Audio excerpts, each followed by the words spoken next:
Hey guys, Jared here. I've had a number of people ask me about setups, getting into fly fishing, that kind of thing. So I want to just go through the basics on my setup, my rod, reel, line, all that kind of stuff. Fly rod is one of the things you kind of don't want to skimp on.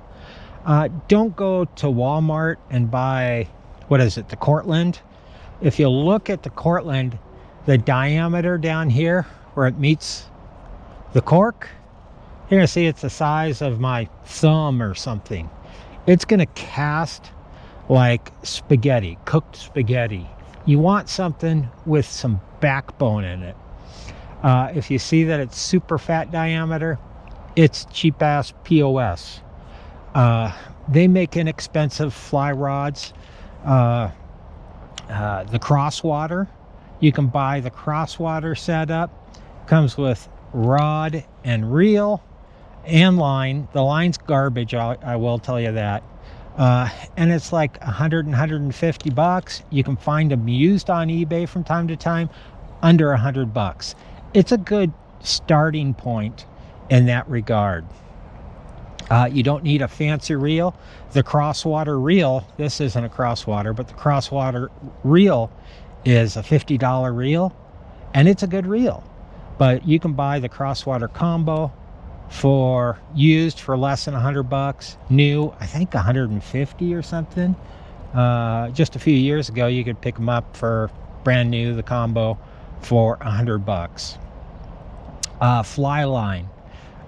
This is going to be a key element out here fishing. Where I'm fishing out here in the heart of downtown Pueblo, I want a soft floating line. Soft, I mean, it doesn't hold these loops and kinks. And if you go with super cheap fly line, it's going to be loopy and kinky. You can see how nice this lays out straight. And that's a key. Rio Gold, great fly line, expensive as hell. If you want an inexpensive fly line, run you less than $50 online, is the Scientific Anglers Frequency Floating Trout fly line. That's exactly what I've got on here. It's less than 50 bucks. Worth every penny, guys. Worth every penny. As far as my setup goes, most lines and tapered leaders will have loop-to-loop connections. I don't like the loop-to-loop. What I will do is I will do a nail knot combining. I'll clip off the loops on both and I'll do a nail knot combining the tapered leader to the fly line itself.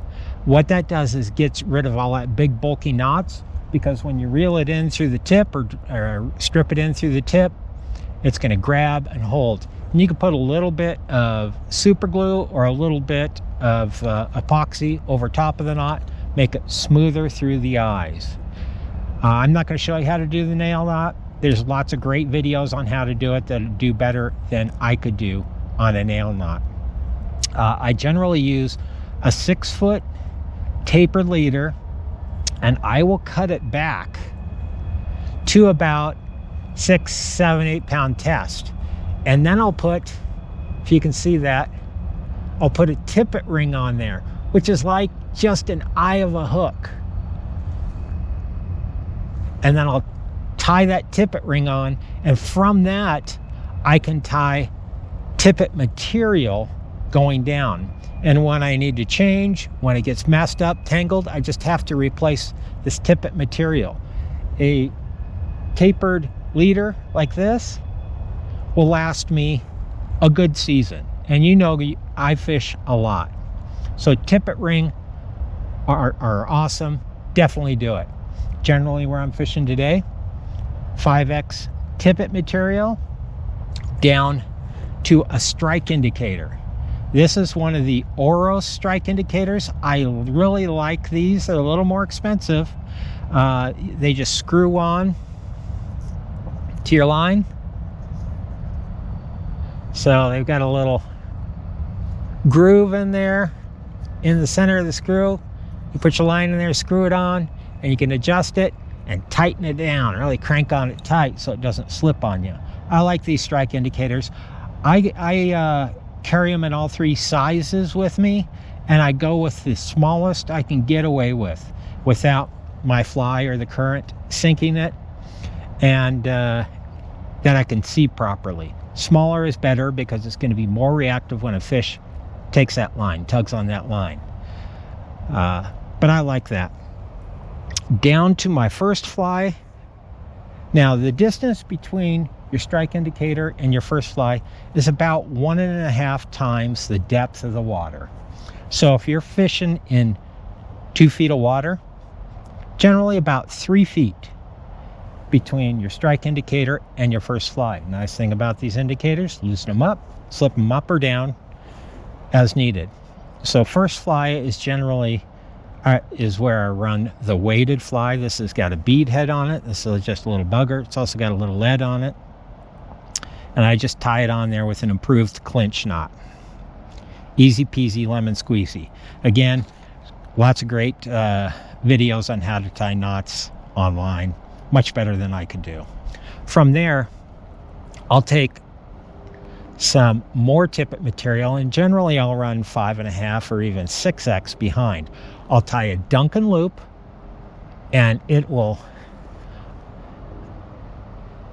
Duncan loop, and I'll attach it right to the bend of the hook right here. Okay, down from there, clinch knot to another fly. Most of the time I fish 2 flies. This particular day I'm fishing 3.